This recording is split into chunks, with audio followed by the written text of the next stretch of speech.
One of the more tragic aspects of having a really difficult childhood is it can leave you with this underlying sense that you're broken. Something is fundamentally damaged about you, and you'll never really be able to feel true happiness or regulation or feel safe in the world, no matter what therapy you do or how much you work at it, right? There's a ceiling, and sometimes it feels like a low ceiling. That can be incredibly discouraging and deeply saddening. And I want to introduce that not only is recovery possible, and I've seen it, give you some at least aspiration that such a thing could be possible, but also the idea that you were never actually broken in the first place.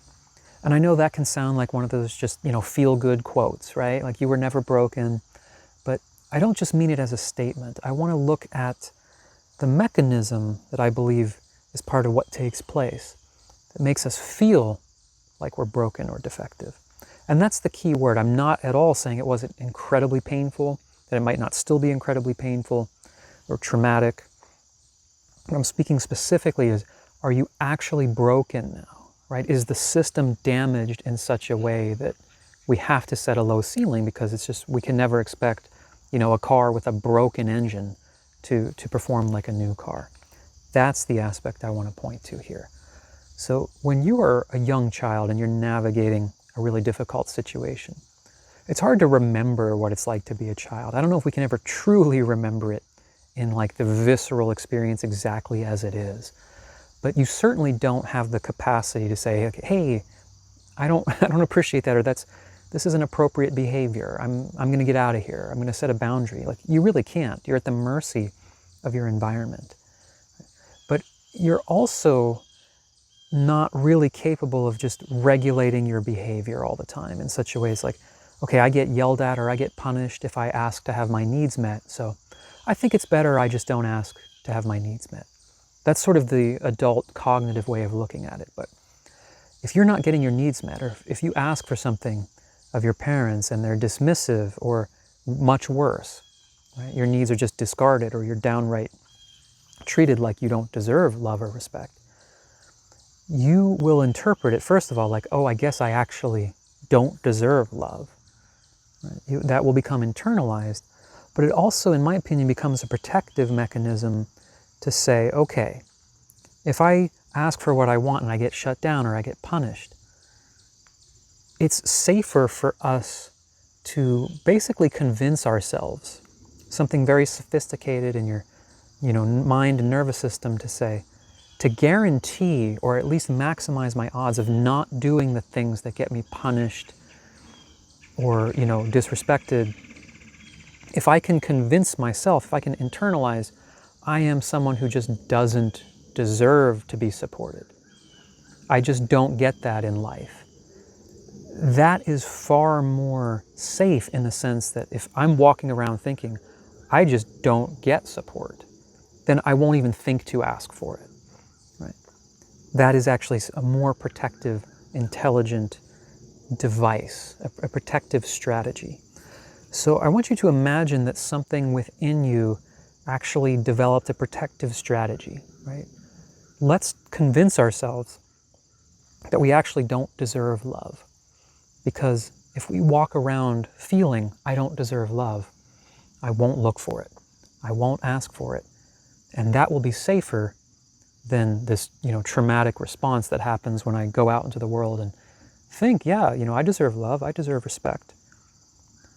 That is very different than you're broken and damaged. In fact, it's kind of the opposite. It's an incredibly sophisticated and almost impossibly complex and intelligent system that comes into place in order to keep us safe, to keep us surviving. And it was necessary when you were young. So if you can think of a very sophisticated protective layer around you, that's very different than picturing yourself saying, okay, I didn't get love and support as a child, so there is something now that's just broken. Now it's incapable of changing or adapting. If you imagine a protective layer with the story is maybe a little dismissive of what it actually is, but like a construct around that says, here's the barrier of we don't deserve love. And it's safer to walk around with that. And it really was safer. It really was smart to have that when you were a child. You're not a broken being, right? You are a highly protected being who had to adopt all of these strategies and beliefs about yourself in order to survive your childhood.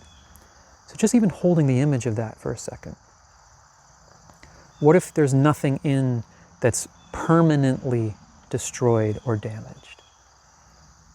What if it's more about, bringing new awareness, new support, whatever you need to work through, so that as an adult now it can become clear to your brain, to your nervous system, that it's safe to drop that protective mechanism because now we're in a different environment. That's not an instant thing. I'm not saying it's a quick fix or easy. I just want to introduce a way of looking at it other than I'm broken or damaged, that there's actually a process that I can work through, or I can say, this protective mechanism, even though it might sound like a voice in my head and a feeling in my body that's saying, you're a failure and no one will ever like you, that might actually be a protective device that can be brought into the present tense and begin to see, you know what, I'm not around those people anymore. Maybe it is safe to begin to drop a little bit of that at a time.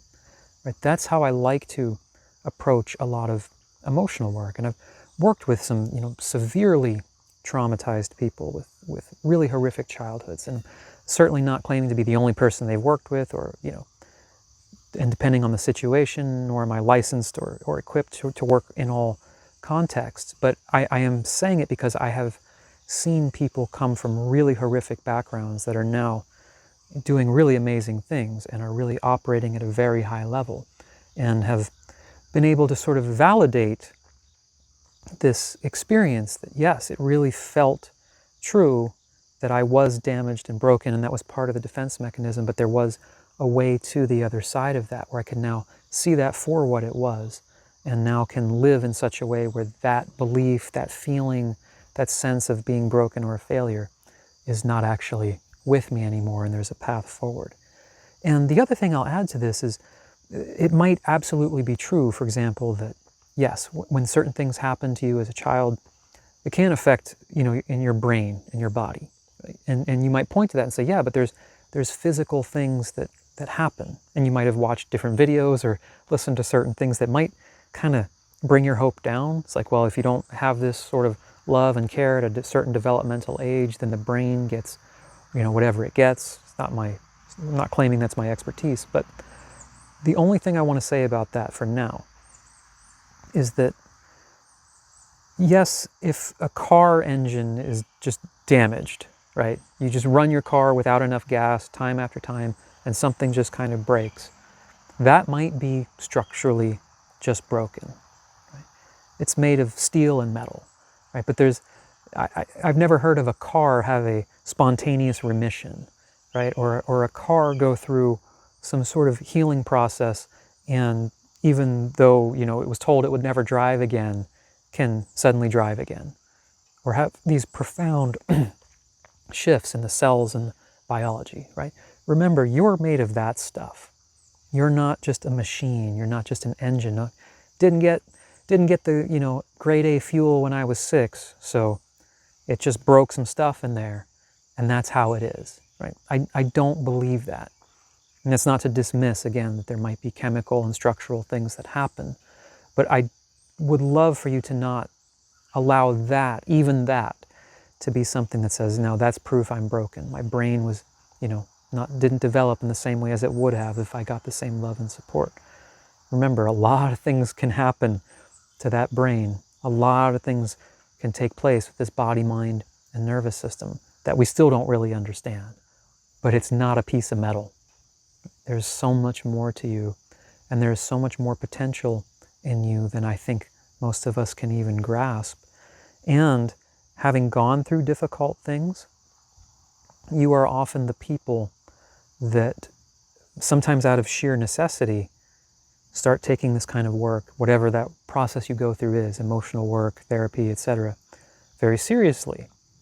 And someone who's just, kind of humming along, don't really think of themselves as having a lot of trauma, but really there's all sorts of stuff they really should be working through. and their relationship is just kind of okay, but not great. There's not always the motivation there to really look at this stuff and work through it. And so what might feel like a deficit to you might be the fuel that you use to start going places and reaching depths in yourself that people don't go to because they don't have to, right? So I'd love to flip this around, that not only are you not broken and not at a limitation, yes, it might be harder for you. Yes, there might be more stuff that you have to work through, and working through that might be more sensitive, but you don't have a ceiling on you, and you can go further, and you might go further and deeper than those who don't seemingly have to. So I hope this inspires you. I hope this gives you a potential different way of looking at things and looking at yourself.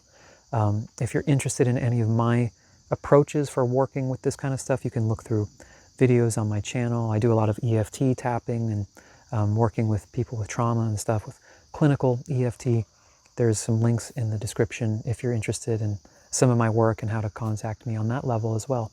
So I hope this helps you. Let me know if you have any questions, thoughts, comments, and I hope to see you on another video or somewhere soon. Thanks.